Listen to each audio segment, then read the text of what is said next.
J'ai juste plaisanté sur des retrouvailles, a dit mon père quand je n'ai pas été invité à la grande fête de fiançailles de mon frère. J'ai posté un selfie au ski. Quelques heures plus tard, toute ma famille faisait exploser mon téléphone. Je suis Cassandra, 29 ans. Et au printemps dernier, j'ai découvert sur Instagram que mon frère Jason organisait une énorme fête de fiançailles. Tout le monde était invité sauf moi. Quand j'ai appelé mon père, Richard, à ce sujet, il m'a rabroué en disant « Ce ne sont que des retrouvailles, Cassandra. N'en fais pas toute une histoire pour rien. » Blessée et confuse, j'ai décidé de poursuivre mon voyage de ski prévu au lieu de confronter ma famille directement. Je n'avais aucune idée que la publication d'un simple selfie au ski innocent provoquerait l'implosion de toute ma famille. Avant de vous raconter comment mon innocent selfie au ski a bouleversé ma famille, laissez un commentaire pour me dire d'où vous regardez et abonnez-vous si vous vous êtes déjà senti exclu par les personnes qui devraient toujours vous inclure. En grandissant, Jason et moi étions inséparables. Bien qu'il ait 3 ans de moins que moi, il était mon ombre, mon confident et souvent ma responsabilité. Nos parents avaient ce qu'on pourrait généreusement appeler un mariage tumultueux. Papa travaillait de longues heures dans son cabinet d'avocat, et maman se consacrait à des organisations communautaires, nous laissant, Jason et moi, affronter l'enfance ensemble plus souvent qu'autrement. Je me souviens encore du jour d'été où j'ai appris à Jason à faire du vélo. Il avait 7 ans, les genoux maigres couverts de pansements Batman après de précédentes tentatives. Maman organisait une réunion de comité de bienfaisance et papa était, comme d'habitude, au bureau. J'ai passé des heures à courir à ses côtés dans notre allée, tenant l'arrière de sa selle jusqu'à ce que je lâche enfin sans le lui dire. Quand il a réalisé qu'il roulait seul, son visage s'est illuminé d'une fierté telle que je peux encore la visualiser parfaitement aujourd'hui. « Tu es la meilleure sœur du monde, Cass », avait-il crié, vacillant, mais déterminé à garder l'équilibre. Pendant le collège, lorsque des enfants du quartier ont commencé à se moquer de Jason à cause de ses grosses lunettes et de son intérêt pour la science, je les ai confrontés directement. J'étais alors en première année de lycée, et j'ai clairement fait comprendre que s'en prendre à mon frère signifiait avoir affaire à moi. Le harcèlement a cessé immédiatement. Ce soir-là, Jason a glissé un mot de remerciement sous la porte de ma chambre avec un dessin de moi en super-héros. Notre lien est resté fort pendant le lycée, même si nous avons développé différents groupes d'amis et intérêts. J'étais plus porté sur l'art, passant des heures avec mes carnets de croquis, tandis que Jason excellait en mathématiques et en sciences. Pourtant, nous avions toujours nos rituels, les crêpes du dimanche matin que nous préparions ensemble pendant que nos parents dormaient, et les soirées cinéma du vendredi au sous-sol avec du pop-corn au micro-ondes et trop de soda. Les choses ont commencé à changer lorsque j'ai déménagé au Colorado après l'université.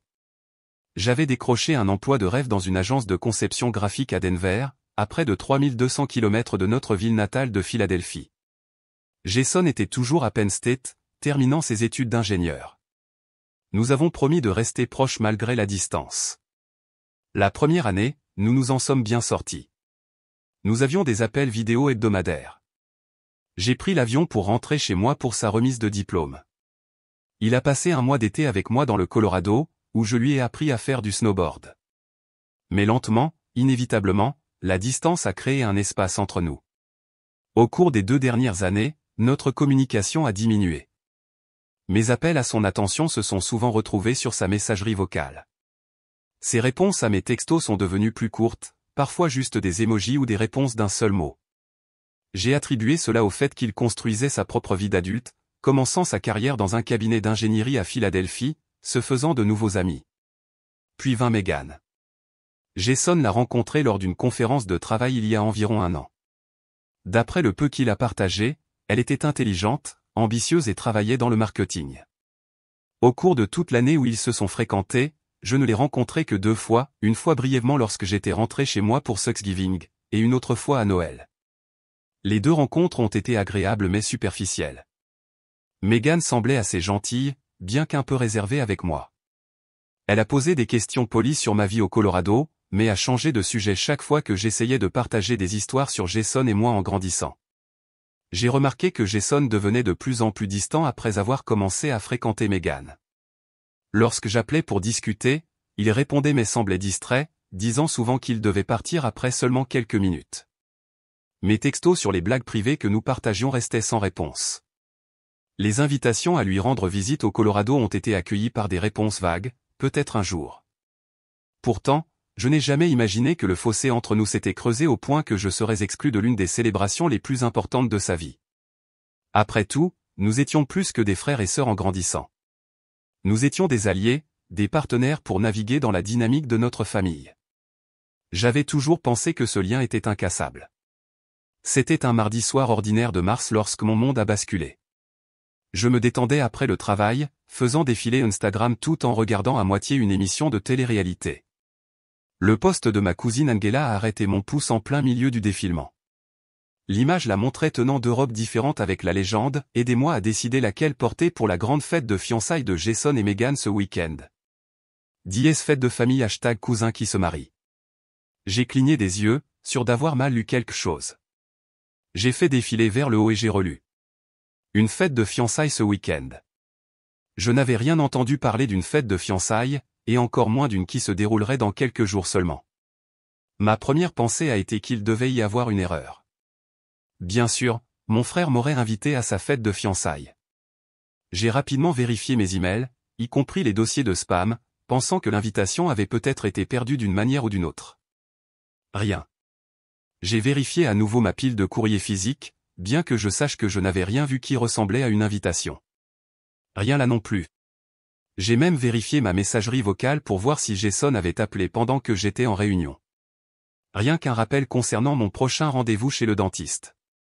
Avec un malaise croissant, j'ai appelé ma mère. Elizabeth Matthews a toujours eu le talent de contourner les sujets inconfortables, et cet appel n'a pas fait exception. Maman, je viens de voir le post d'Angela sur la fête de fiançailles de Jason ce week-end. Mon invitation s'est-elle perdue ou quelque chose comme ça, ai-je demandé, essayant d'avoir l'air désinvolte malgré le nœud qui se formait dans mon estomac. Oh, Cassandra, j'allais justement t'appeler, en fait, a-t-elle dit, sa voix montant plus haut comme elle le faisait toujours quand elle mentait. Comment vas-tu, ma chérie? Quel temps fait-il au Colorado? Maman, le temps est bon. Pouvons-nous parler de la fête?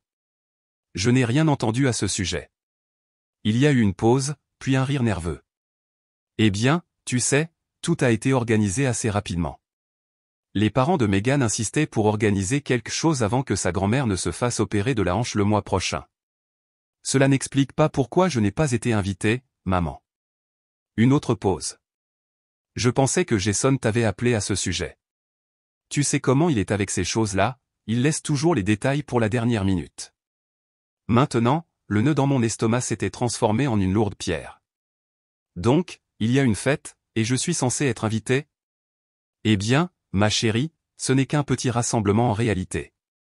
Surtout la famille des deux côtés qui apprend à se connaître. Rien d'extravagant.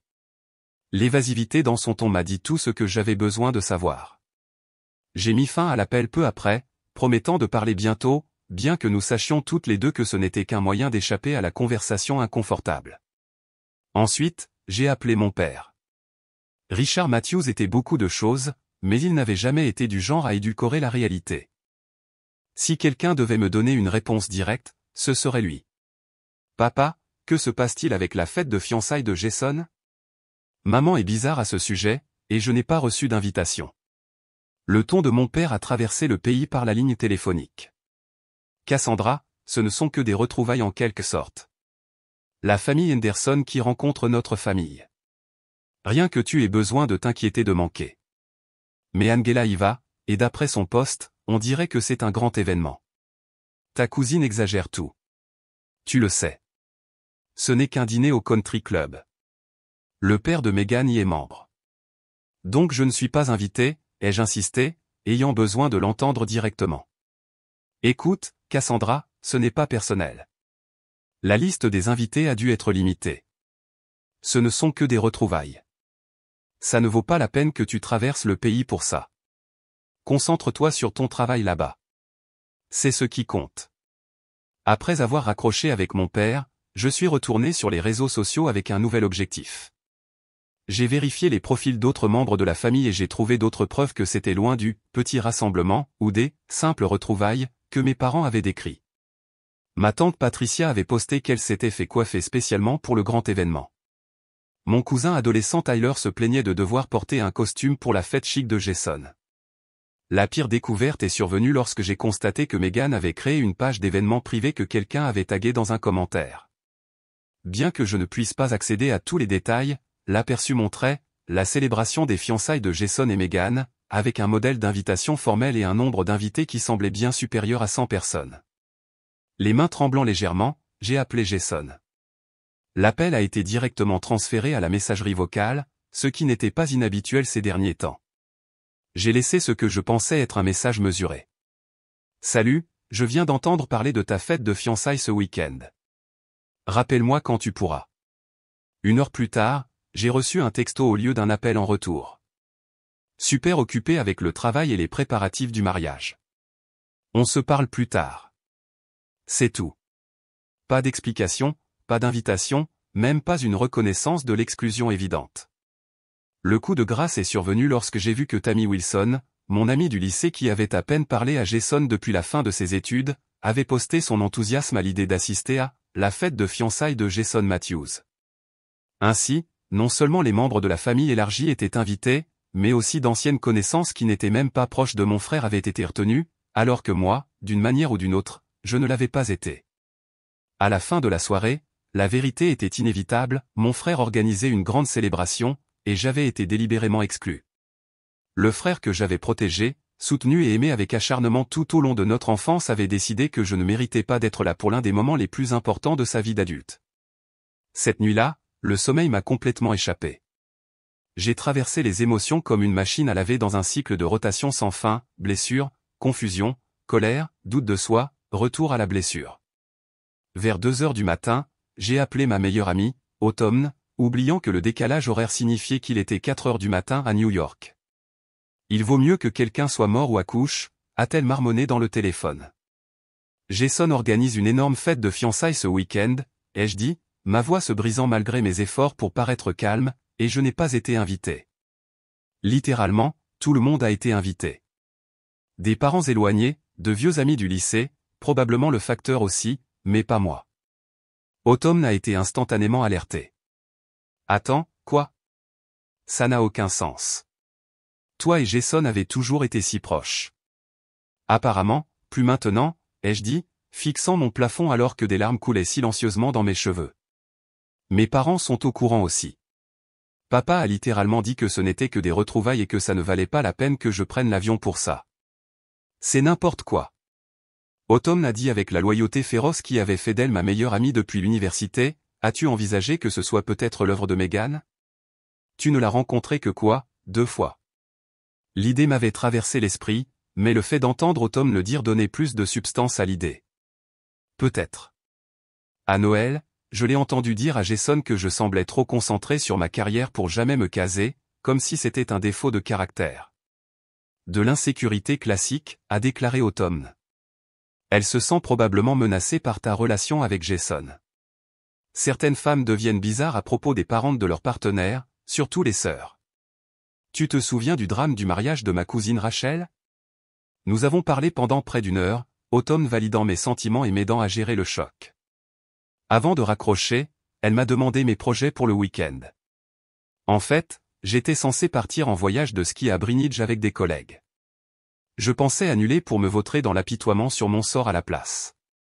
Absolument pas, a dit fermement Autumn. Tu vas faire du ski. Tu vas passer un moment incroyable pendant qu'ils sont tous en train de bavarder maladroitement dans un country club étouffant. Bien vivre est la meilleure des vengeances, Cass. Après avoir raccroché, je suis resté éveillé à revoir des souvenirs de Jason et moi tout au long de notre enfance, l'époque où nous avons construit un fort de neige si solide qu'il a duré jusqu'en mars. La nuit de l'orage où il avait 10 ans et se faufilait toujours dans ma chambre parce que le tonnerre lui faisait peur. La façon dont il m'avait serré fort dans ses bras avant que je ne parte en voiture pour le Colorado, promettant que nous serions toujours proches malgré la distance. Qu'est-ce qui avait changé? Quand étais-je devenu quelqu'un qu'il pouvait si facilement exclure? Le matin est arrivé avec des yeux gonflés et un mal de tête, mais aussi une résolution. Autumn avait raison. J'allais partir en voyage de ski comme prévu. Je n'allais pas annuler ma vie parce que ma famille m'avait apparemment annulé.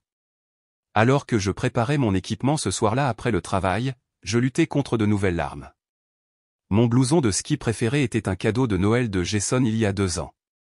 Il avait fait des recherches sur les meilleures marques et avait économisé pendant des mois pour me l'acheter. Seulement le meilleur pour ma grande sœur, avait-il dit quand je l'ai ouvert. J'ai envisagé de le laisser derrière moi, mais je l'ai finalement emballé. C'était, après tout, le meilleur blouson de ski que je possédais. Le souvenir de Noël il y a 5 mois a refait surface alors que je pliais des couches thermiques dans ma valise. J'étais arrivé chez mes parents pour trouver Jason et Megan déjà là, blottis sur le canapé à regarder quelque chose sur son téléphone. Quand je suis entré, Jason m'avait donné une accolade rapide et distraite avant de retourner son attention sur ce que Megan lui montrait. Plus tard dans la soirée, j'étais allé à la cuisine pour prendre de l'eau et j'avais entendu la voix de Megan depuis la salle à manger, où elle aidait ma mère à disposer les décorations. Je trouve ça mignon que Cassandra soit si dévouée à sa carrière, avait-elle dit d'un ton qui suggérait le contraire. Certaines femmes ne sont tout simplement pas faites pour la vie de famille. Trop indépendante, tu sais. Jason dit qu'elle n'a pas eu de relation sérieuse depuis des années. Ma mère avait fait une réponse évasive, ni approuvant ni me défendant. Je m'étais éclipsé à l'étage sans prendre mon eau. Une graine de malaise plantée qui s'épanouissait maintenant en une clarté douloureuse. Alors que je fermais ma valise, mon téléphone a émis un signal sonore avec un texto de ma mère. « Appelle-moi quand tu peux, ma chérie. Papa et moi pensions que nous pourrions peut-être venir te rendre visite le mois prochain puisque tu ne peux pas venir ce week-end. » Ne peux pas venir. Comme si j'avais été invité et que j'avais refusé. Comme si c'était mon choix. J'ai mis mon téléphone en mode silencieux et je l'ai placé dans mon sac à main. Demain, je conduirai à Brinidge avec Dana et Kyle du département de Conception. Nous passerions 3 jours à skier, à profiter des vues sur la montagne et à boire des boissons de ski en avril près des foyers. Je ne passerai pas mon temps à vérifier mon téléphone à la recherche d'explications qui ne venaient pas ou d'excuses dont je n'étais pas sûr de pouvoir accepter. Le trajet vers Brinidge tôt le vendredi matin était exactement ce dont mon esprit blessé avait besoin. Alors que nous montions dans les montagnes, laissant Denver derrière nous, la majesté des pics enneigés et le ciel bleu infini ont opéré leur magie. Dana était au volant, chantant sur du rock des années 80, tandis que Kyle somnolait sur le siège arrière. J'ai senti le nœud dans ma poitrine se défaire légèrement à chaque borne kilométrique. « Tu sembles à 1 million de kilomètres », a commenté Dana pendant une pause dans la musique. « Tout va bien ?» J'ai envisagé d'esquiver avec mon habituel « je vais bien », mais quelque chose dans la distance de chez moi et la perspective des montagnes a rendu l'honnêteté plus sûre. Drame familial. Mon frère organise une grande fête de fiançailles ce week-end, et d'une manière ou d'une autre, je n'étais pas sur la liste des invités. Les sourcils de Dana se sont levés. « Tu plaisantes ? Je me souviens de la façon dont tu parlais toujours de ton frère quand tu as emménagé ici. Vous sembliez super proches. » Nous l'étions, ai-je dit, regardant les pins défiler devant ma fenêtre. Les choses changent, je suppose. C'est vraiment n'importe quoi, a dit Dana en secouant la tête. Eh bien, leur perte est notre gain. Nous allons passer un week-end épique. Au moment où nous nous sommes enregistrés à notre lodge, le drame familial semblait légèrement plus distant. Notre hébergement était rustique mais confortable, un condo de 3 chambres avec une cheminée en pierre et une vue sur les pistes. Nous nous sommes rapidement changés et nous sommes sortis, désireux de profiter au maximum du soleil de l'après-midi. Les premières descentes sur la montagne étaient exactement ce dont j'avais besoin, l'exaltation de la vitesse, la concentration nécessaire pour naviguer sur le terrain, l'air vif de la montagne remplissant mes poumons. Pendant ces moments, il n'y avait pas de place pour les pensées de Jason ou de Megan ou de la fête que je manquais. Il n'y avait que la montagne, mes skis et le prochain virage. Mais au fil de la journée, ma concentration a diminué. Une famille de 4 personnes partageant un télésiège avec moi, des parents avec un frère et une sœur qui se chamaillaient avec amusement, m'a envoyé une piqûre au cœur. Un groupe d'amis célébrant un anniversaire avec du champagne au lodge m'a rappelé la célébration qui se déroulait sans moi de l'autre côté du pays. Lors de notre descente de fin d'après-midi, Dana avait remarqué ma distraction. Après avoir failli entrer en collision avec un snowboarder, elle a suggéré de faire une pause. « Ok, déballe », a-t-elle dit une fois que nous étions assis avec des chocolats chauds dans un café à flanc de montagne. Tu as failli ne faire qu'un avec le snowboard de ce type là-bas. Qu'est-ce qui se passe dans cette tête ? Je lui ai tout raconté, la découverte de la fête, les réponses méprisantes de mes parents, l'histoire avec Jason et mes soupçons concernant l'influence de Megan. C'est tellement nul, a déclaré Dana après avoir écouté attentivement. Et tu es sûr que cette fête a lieu demain soir ? J'ai hoché la tête, sortant mon téléphone pour lui montrer le dernier post d'Angela, une photo de ses ongles fraîchement manucurés avec la légende, prête pour le grand événement de demain. #JasonMegan pour toujours. Eh bien, tu sais ce que tu devrais faire, a dit Dana, avec une lueur espiègle dans les yeux. Montre-leur exactement ce qu'il manque. Qu'est-ce que tu veux dire? Je veux dire que pendant qu'ils sont tous entassés dans un country club ennuyeux, à manger de minuscules amuse-gueules et à bavarder, tu passes le meilleur moment de ta vie dans l'un des plus beaux endroits de la Terre. Elle a fait un geste vers la vue panoramique sur la montagne. Documente-le. Poste-le. Fais-leur voir que le fait de t'exclure n'a pas ruiné ton week-end. Ça l'a rendu meilleur. Lorsque Kyle nous a rejoints après sa dernière descente, il a approuvé avec enthousiasme le plan de Dana. Nous allons nous assurer que tu passes le meilleur week-end. Leur perte entièrement. Ce soir-là, après un délicieux dîner dans un steakhouse local et des boissons dans un bar confortable avec de la musique live, je me suis senti plus légère que je ne l'avais été de toute la semaine. Mon téléphone est resté miraculeusement exempt de messages familiaux, comme si les montagnes elles-mêmes créaient une barrière protectrice autour de mon week-end. Le lendemain matin, le jour s'est levé clair et parfait, de la poudreuse fraîche, un ciel bleu azur et des températures juste assez froides pour garder la neige intacte. Nous avons dévalé les pentes tôt, déterminés à profiter au maximum des conditions idéales. À midi, nous avions couvert la plupart des meilleures pistes de la montagne, et mon ski avait retrouvé son rythme. Après le déjeuner, Dana a suggéré de prendre le télésiège le plus haut jusqu'au sommet pour ce qu'elle avait promis être une vue inoubliable. Elle n'avait pas tort. Debout à 3962 mètres d'altitude avec la ligne de partage des eaux continentales s'étendant devant nous comme la cathédrale de la nature, je me sentais à la fois minuscule et infini. C'est le moment, a dit Dana, sortant son téléphone. C'est ta photo et vivre ma meilleure vie. J'ai posé au bord du point de vue, les montagnes en cascade derrière moi. Mon blouson de ski, celui de Jason, une éclaboussure de violet vif contre la neige et le ciel. Le soleil frappait mon visage juste comme il faut, et pour la première fois depuis des jours, mon sourire était sincère. Dana a pris plusieurs photos, puis m'a rendu mon téléphone. Elles sont parfaites. Absolument parfaites. En regardant les photos, j'ai dû être d'accord. Elles capturaient non seulement le paysage, mais aussi un moment de joie authentique. Sans trop réfléchir, j'ai sélectionné la meilleure et j'ai ouvert Instagram. Mes doigts ont plané au-dessus du clavier avant que je ne tape, parfois, la famille que l'on choisit est meilleure que celle dans laquelle on est né. Le meilleur week-end de tous les temps. Hashtag aucun regret hashtag vivre ma meilleure vie. J'ai appuyé sur publier, puis j'ai rangé mon téléphone. Maintenant, a dit Kyle, ajustant ses lunettes de ski. Laissez-nous vous montrer la réserve de poudreuse secrète dont les locaux m'ont parlé. Ça va vous épater. Pour le reste de l'après-midi, j'ai été pleinement présente, embrassant chaque descente, chaque rire, chaque moment de magie de la montagne. Alors que nous faisions notre dernière descente à la fermeture des remontées mécaniques, j'ai ressenti un sentiment de paix que je ne m'attendais pas à trouver ce week-end. Ce soir-là, nous avions des réservations au restaurant le plus réputé de Greenwich, un endroit de la ferme à la table avec une liste d'attente d'un mois que Kyle avait en quelque sorte déniché grâce à une connexion. Avant de partir, j'ai délibérément éteint mon téléphone. Tout ce qui se passait à Philadelphie pouvait attendre demain. Ce soir était pour la bonne nourriture, la meilleure compagnie et la famille que j'avais choisie. Le dimanche matin est arrivé avec de douces chutes de neige et la confortable douleur musculaire qui découle de 2 jours complets de ski. Je me suis étiré dans mon lit, profitant du calme et oubliant momentanément le drame familial qui m'avait envoyé dans les montagnes en premier lieu. Puis je me suis souvenu que mon téléphone était toujours éteint depuis la veille. Avec une légère appréhension, je l'ai allumé tout en me rendant à la cuisine pour faire le café. La cascade de notifications a commencé immédiatement, si nombreuse que mon téléphone s'est brièvement figé en essayant de toutes les afficher. 27 appels manqués, 42 textos, de nombreux messages vocaux, de multiples notifications Instagram et Facebook. Mon estomac s'est noué alors que je faisais défiler les noms, maman, papa, Jason, Angela, tante Patricia, oncle Robert, des cousins à qui je parlais à peine, même ma grand-mère, qui utilisait rarement son téléphone portable. Le premier texto que j'ai ouvert était de ma mère, envoyé à 20h47, heure de l'Est. Cassandra, appelle immédiatement. Ton poste a contrarié tout le monde. Le suivant était de ma cousine Angela.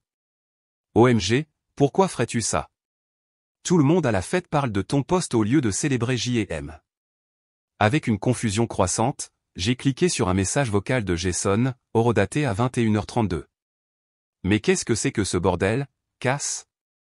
Je sais que tu es fâché à propos de la fête, mais devais-tu vraiment faire ce coup ce soir de tous les soirs? Meghan est en larmes. Maman est contrariée. Papa est furieux. Merci de t'assurer que ma fête de fiançailles restera dans les mémoires pour les mauvaises raisons. Je me suis assise lourdement sur le canapé, le café oublié, alors que je reconstituais ce qui s'était passé. Mon innocent selfie au ski posté vers 15h30, heure des Rocheuses, avait coïncidé exactement avec le début de la fête de fiançailles de Jason et Meghan sur la côte est. La légende que j'avais écrite, parfois, la famille que l'on choisit est meilleure que celle dans laquelle on est né, avait été interprétée comme une attaque directe contre l'événement dont j'avais été exclu. Un texto de ma tante Patricia incluait des captures d'écran de la fête, des invités regroupés, des téléphones à la main, vraisemblablement en train de discuter de mon poste. Une autre montrait Meghan l'air en larmes alors que Jason parlait avec animation à quelqu'un hors champ. Le message vocal de mon père était bref et froid. Ton comportement est complètement inacceptable. Tu as délibérément embarrassé cette famille. Rappelle-moi immédiatement. Puis est venu un texto directement de Meghan, la première communication que j'ai jamais reçue d'elle. J'ai toujours essayé d'être gentil avec toi malgré ce que Jason m'a dit sur la façon dont tu peux être égoïste et chercher l'attention. Merci de lui avoir donné raison. J'espère que ton voyage de ski valait la peine de gâcher notre soirée spéciale. L'accusation dans le texto de Meghan m'a frappé comme un coup physique. Jason m'avait décrite comme égoïste et cherchant l'attention. Le frère qui me connaissait mieux que quiconque, qui avait vu de ses propres yeux combien de mon enfance avait été consacrée à prendre soin de lui. Cette révélation a fait plus mal que l'exclusion de la fête ne pourrait jamais le faire. Dana est sortie de sa chambre, les cheveux en bataille mais souriante. Son expression a rapidement changé lorsqu'elle a vu mon visage. Ouah! Que s'est-il passé? Tu as l'air d'avoir vu un fantôme. Apparemment, j'ai gâché la fête de fiançailles de mon frère avec mon selfie au ski, ai-je dit, faisant toujours défiler le barrage de messages. Il semble que j'ai créé une sorte de crise familiale. Dana a lu par-dessus mon épaule, ses yeux s'écarquillant. Sainte surréaction, Batman. Tout ce que tu as fait, c'est poster une photo de vacances avec une légende qui pourrait être interprétée comme une pique à ta famille, ai-je admis. Mais je ne m'attendais jamais à ce que cela cause ce niveau de drame, parce que ça n'aurait pas dû, a dit fermement Dana. S'il t'avait invité en premier lieu, rien de tout cela ne se serait produit. Alors que je continuais à parcourir les messages, j'en ai trouvé un de mon cousin Tyler qui incluait une vidéo. Elle montrait le moment où mon post était apparemment devenu viral au sein de la fête. Les invités se montrant leur téléphone, les murmures se répandant dans la salle de bal, le visage de Meghan se crispant alors que quelqu'un lui montrait le post, l'expression de Jason s'assombrissant de la confusion à la colère. Le message le plus surprenant est venu de ma grand-mère. Cassandra, je ne savais pas que tu n'étais pas invitée.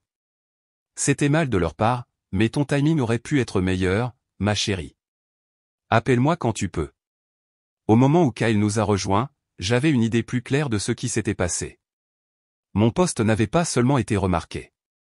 Il était en quelque sorte devenu le point central de tout l'événement. Selon divers messages, les invités avaient commencé à prendre parti, certains défendant mon droit de profiter de mon week-end et d'autres condamnant ce qu'ils considéraient comme un sabotage délibéré. L'ironie, ai-je dit à Dana et Kyle alors que je préparais le petit déjeuner, c'est que je n'essayais de faire aucune déclaration. Je partageais juste un bon moment de notre voyage. Mais une partie de toi devait savoir que ça leur reviendrait, a suggéré doucement Kyle. J'ai réfléchi à ces paroles alors que je retournais les crêpes. Je suppose que je voulais qu'ils voient que j'allais bien sans eux, mais je n'ai jamais voulu détourner toute leur fête. Tu n'as rien détourné, a insisté Dana. Ils ont créé cette situation en t'excluant, et ensuite ils ont tous réagi de manière excessive à un simple post sur les réseaux sociaux. C'est de leur faute, pas de la tienne. Alors que nous faisions nos valises pour retourner à Denver, je me débattais avec la façon de répondre au déluge de messages. Une partie de moi voulait s'excuser pour les conséquences involontaires de mon post. Une autre partie se sentait indignée d'être vilipendée pour avoir profité de mon week-end alors que ma famille était sans moi. Finalement, j'ai envoyé un simple texto à Jason, je n'ai jamais eu l'intention de perturber ta fête. Mon post concernait mon week-end, pas ta célébration. Nous devrions parler quand les choses se calmeront. Sa réponse est venue rapidement, trop tard. Le mal est fait. Le trajet de retour à Denver a été sensiblement plus silencieux que le voyage aller. Alors que les montagnes cédaient progressivement la place aux contreforts, puis à l'étalement de la ville, je savais que la véritable confrontation était encore à venir. Mon innocent selfie au ski avait exposé de manière inattendue les lignes de faille dans mes relations familiales, et il n'y aurait pas de retour en arrière pour prétendre qu'elles n'existaient pas. 3 jours se sont écoulés avant que je ne trouve le courage de réserver un vol pour Philadelphie. 3 jours d'appels ignorés de mes parents, d'échanges de textos laconiques avec la famille élargie et de silence complet de Jason. 3 jours à rejouer des souvenirs d'enfance, à examiner les interactions récentes et à essayer de comprendre comment nous étions arrivés à ce point de rupture. Ma patronne, Julia, a été étonnamment compréhensive lorsque j'ai demandé un congé personnel d'urgence. Des affaires de famille, avais-je expliqué vaguement, ce à quoi elle avait simplement hoché la tête et dit, « Prends ce dont tu as besoin. Le projet Anderson peut attendre. » Le vol de Denver à Philadelphie m'a donné 5 heures pour me préparer à la confrontation à venir. J'ai répété ce que j'allais dire, anticipant leur réponse, m'armant contre les accusations auxquelles je m'attendais. Pourtant, rien n'aurait pu me préparer pleinement à l'accueil glacial qui m'attendait chez mes parents. Ma mère a ouvert la porte avec un sourire crispé qui n'atteignait pas ses yeux. « Cassandra, nous ne t'attendions pas. Je pensais qu'il était temps que nous parlions face à face, » ai-je dit, en faisant rouler ma petite valise dans le hall d'entrée de ma maison d'enfance. Tout avait l'air exactement pareil, la console antique avec le plat en argent pour les clés, les peintures de paysages que ma mère avait collectionnées au fil des ans, même la légère éraflure sur la plainte depuis que Jason et moi avions essayé d'entrer notre luge après une tempête de neige il y a 20 ans. Mon père est sorti de son bureau, des lunettes de lecture perchées sur son nez. « Alors tu as décidé de te montrer après tout. » « On ne m'a jamais donné la chance de me montrer à la fête, » ai-je répondu, déterminé à commencer comme j'avais l'intention de continuer, avec honnêteté. « Ne faisons pas ça dans l'entrée, » a dit ma mère, toujours soucieuse des apparences, même quand personne d'autre n'était là pour assister à notre drame familial. « Je vais faire du thé. » Assis dans le salon avec le thé intact qui refroidissait devant nous, le silence s'est étiré inconfortablement jusqu'à ce que mon père prenne enfin la parole. « Ton comportement était tout à fait inapproprié, Cassandra. Quels que soient tes sentiments à propos de la fête, embarrasser publiquement ton frère et sa fiancée était inacceptable. » Je n'avais pas l'intention d'embarrasser qui que ce soit, ai-je dit, travaillant à garder ma voix égale. J'ai posté une photo de mon voyage de ski. Je n'ai pas mentionné Jason ou Megan ou la fête du tout. Ne sois pas délibérément obtuse, a raillé mon père. Ta légende a rendu tes intentions parfaitement claires. Ma légende parlait d'apprécier les amis qui m'incluaient réellement dans leur vie, ai-je rétorqué. La vraie question est de savoir pourquoi mon propre frère organiserait une grande célébration et m'en exclurait délibérément. Ma mère s'est agitée avec sa tasse de thé. C'était une situation compliquée, Cassandra. La famille de Megan est très traditionnelle, très particulière sur la façon dont les choses devraient être faites. Qu'est-ce que cela a à voir avec le fait d'inviter la seule sœur de ton fils à sa fête de fiançailles ? Un autre silence inconfortable est tombé. Je pouvais voir mes parents échanger des regards, ayant une de ces conversations tacites que les couples mariés de longue date perfectionnent. Nous devrions attendre Jason, a finalement dit ma mère. Lui et Megan viennent dîner à 18h. Les 3 heures jusqu'au dîner ont été pénibles. J'ai déballé mes affaires dans mon ancienne chambre, maintenant convertie en chambre d'amis avec seulement quelques restes de mes années d'adolescence, un trophée d'équipe de débat sur l'étagère, un croquis encadré que j'avais fait de notre jardin. J'ai fait une sieste agitée, puis j'ai pris une douche et je me suis changé, me préparant pour le 2e round de la confrontation. Lorsque la sonnette a retenti à 18h pile, j'étais assise dans la cuisine à aider ma mère à hacher des légumes dans une tentative de normaliser une situation intrinsèquement anormale. Jason est entré en premier, son expression sur ses gardes. Megan a suivi, serrant son bras comme pour un soutien. Aucun des deux ne semblait particulièrement heureux de me voir. « Cassandra » a dit Jason avec raideur. « Je ne savais pas que tu serais ici. » Semble être une tendance ces derniers temps, ai-je répondu immédiatement, regrettant le ton passif-agressif. Le dîner a été un cours magistral de conversations banales inconfortables. Ma mère a comblé les silences avec des questions sur le temps au Colorado.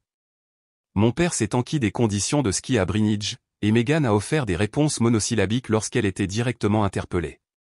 Jason m'a à peine regardé, se concentrant intensément sur son assiette, comme si les réponses à l'univers pouvaient être trouvées dans le pot-au-feu de ma mère. Ce n'est que lorsque ma mère a sorti le dessert que Jason a finalement abordé l'éléphant dans la pièce. « Pourquoi as-tu fait ça, Cass ? Pourquoi as-tu posté ça juste au moment où notre fête commençait ?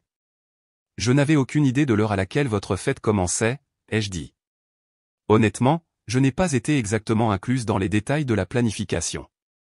Mais tu savais que c'était ce jour-là, a-t-il insisté.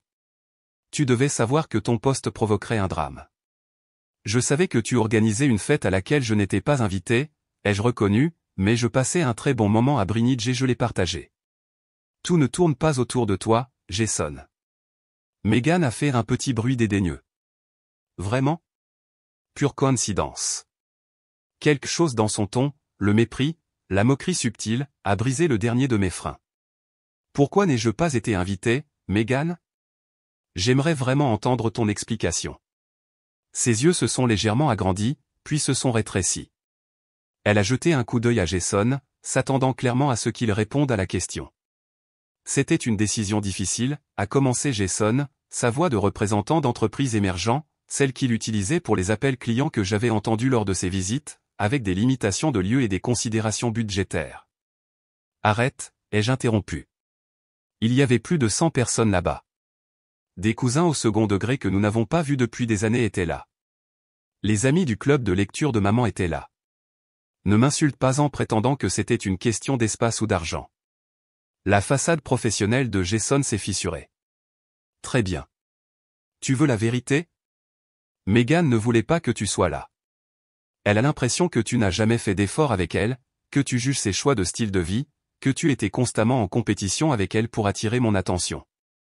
Et après avoir vu à quel point ton poste était égocentrique, peux-tu la blâmer? La pièce est tombée dans le silence. Ma mère a haleté doucement. Mon père s'est soudainement intéressé à réorganiser sa serviette. Et toi, ai-je demandé, en regardant directement mon frère. Ne voulais-tu pas non plus que je sois là? Jason a eu la décence d'avoir l'air mal à l'aise. Je voulais la paix. Megan était déjà assez stressée par l'organisation de la fête parfaite. Je ne voulais pas en rajouter en insistant pour inviter quelqu'un avec qui elle n'était pas à l'aise. Donc tu savais, ai-je dit lentement, tout le poids de la trahison se posant sur moi. Tu savais que j'étais exclu et tu as choisi d'accepter. Ce n'est pas aussi simple que ça, Cassandra. En fait, c'est exactement aussi simple que ça, ai-je rétorqué, en me tournant vers mes parents. Et vous aussi? Vous êtes d'accord pour que votre fille soit le seul membre de la famille immédiate à ne pas être invité à la fête de fiançailles de son frère? Ma mère a baissé les yeux sur son cheesecake à moitié mangé. Nous ne pensions pas que c'était à nous de nous immiscer dans la liste des invités de Jason et Megan. Nous avons pensé qu'il valait mieux ne pas faire de vagues, a ajouté mon père. Compte tenu de la distance et de ton emploi du temps chargé, cela nous a semblé pratique. Pratique, ai-je répété, le mot ayant un goût amer. Comme il est pratique pour vous tous de décider que j'étais jetable. Comme il est pratique de faire semblant que je n'existe pas quand il est gênant de m'inclure. Personne n'a dit que tu étais jetable, a protesté Jason. Personne n'avait à le dire.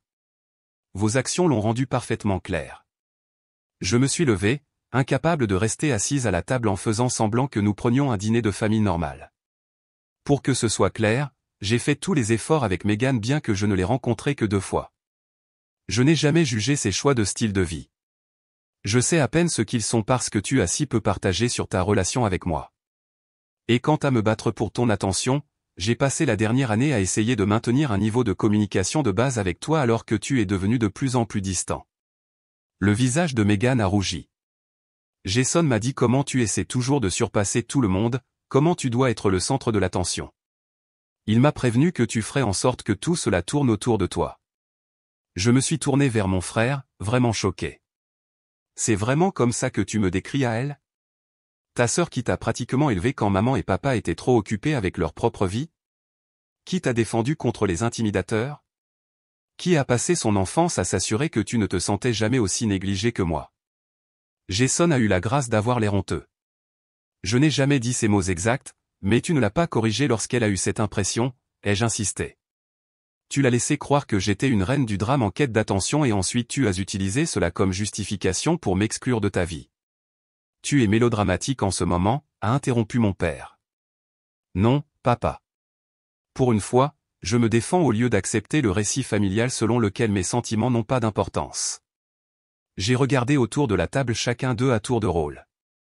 J'ai passé toute ma vie à être la personne raisonnable, celle qui ne fait pas de vagues, celle qui fait passer les besoins des autres avant les miens. Et où cela m'a-t-il mené? Exclu de la fête de fiançailles de mon propre frère et ensuite vilipendé pour avoir osé profiter de mon week-end de toute façon. Je me suis dirigé vers la porte, attrapant mon sac à main au crochet dans le couloir. Je ne vais pas m'excuser d'avoir posté ce selfie. Si quoi que ce soit, je suis reconnaissante que cela ait révélé ce qui était déjà vrai, que je suis une réflexion après coup dans cette famille, quelqu'un à satisfaire quand c'est pratique et à écarter quand ça ne l'est pas.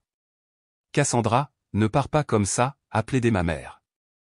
Je serai au Marriott du centre-ville si quelqu'un décide qu'il veut avoir une conversation honnête, ai-je dit, ma main sur la poignée de la porte, mais j'en ai fini de faire semblant que tout va bien alors que ce n'est clairement pas le cas. Alors que je sortais dans la fraîche soirée de Philadelphie, j'ai ressenti quelque chose d'inattendu, pas seulement de la blessure ou de la colère, mais un étrange sentiment de libération. Pour la première fois, j'avais refusé d'accepter le rôle qui m'était assigné dans le drame de ma famille. J'avais dit ma vérité quelles que soient les conséquences. Et malgré la douleur de la confrontation, cela ressemblait à une sorte de victoire. La chambre d'hôtel Marriott est devenue mon sanctuaire pendant les 3 jours suivants. J'ai prolongé mon séjour, j'ai travaillé à distance sur le projet Anderson et j'ai attendu de voir si un membre de ma famille me contacterait pour la conversation honnête que j'avais invitée. Le silence s'est étendu des heures au jour, confirmant ce qu'une partie de moi savait déjà, un réel changement ne viendrait pas rapidement ou facilement. Le 3e soir, alors que j'envisageais de prolonger encore mon séjour, ou simplement de retourner au Colorado, on a frappé à ma porte. À travers le Judas, j'ai vu Jason debout seul dans le couloir, les mains dans les poches, l'air incertain. J'ai ouvert la porte mais je ne l'ai pas immédiatement invité à entrer. « Jason, pouvons-nous parler ?» a-t-il demandé, sa voix manquant du tranchant défensif qu'elle avait eu chez nos parents. Je me suis écarté, lui permettant d'entrer. Il a examiné la chambre d'hôtel, l'ordinateur portable ouvert sur le bureau, le plateau du service d'étage du déjeuner, la vue sur l'horizon de Philadelphie à travers la fenêtre. « Comment as-tu su où me trouver ?» ai-je demandé. « Maman me l'a dit. Elle a dit que tu avais mentionné le Marriott. » Il s'est assis timidement sur le bord de la chaise de bureau. J'aurais probablement dû appeler avant. « Je suis d'accord, ai-je dit, en m'asseyant sur le lit.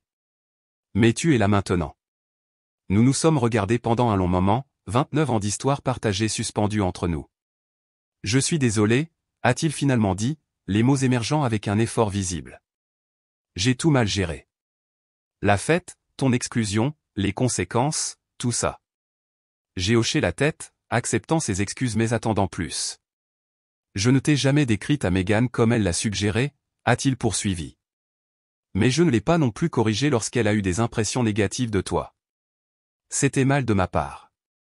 Pourquoi, ai-je simplement demandé. Pourquoi la laisser croire ces choses? Pourquoi m'exclure?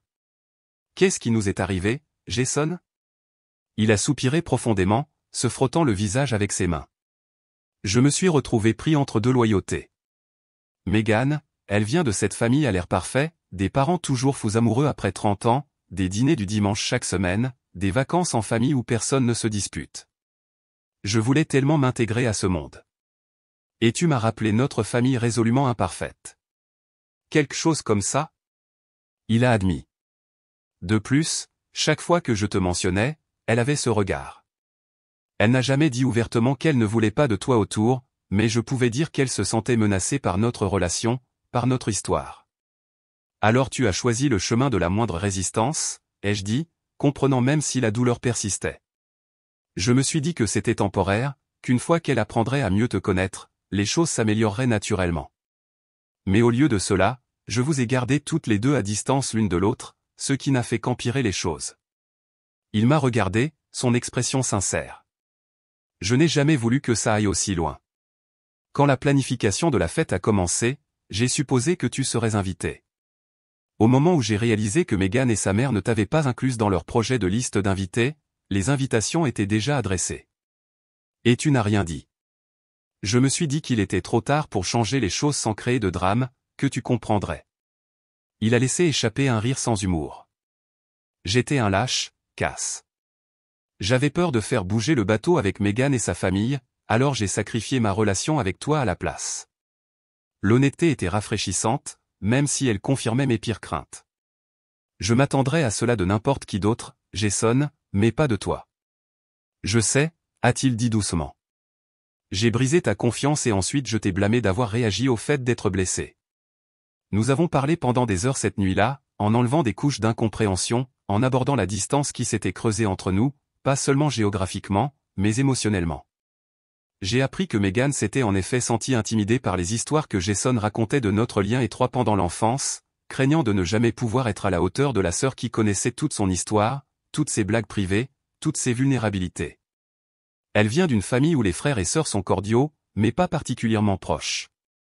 Jason a expliqué qu'elle ne comprenait pas notre dynamique, et au lieu d'essayer, elle voulait simplement la minimiser.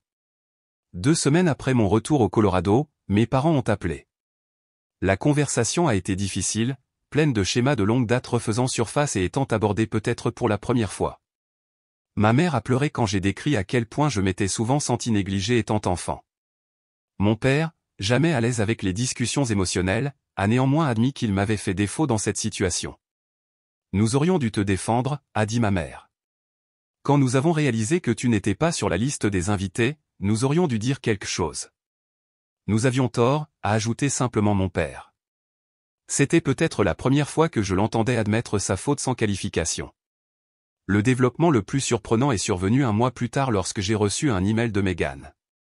Il était long, réfléchi et clairement difficile pour elle à écrire. Je te dois des excuses, commençait-il. J'ai permis à mes insécurités de créer un fossé entre toi et Jason, et ensuite je t'ai blâmé pour les conséquences de mes actes.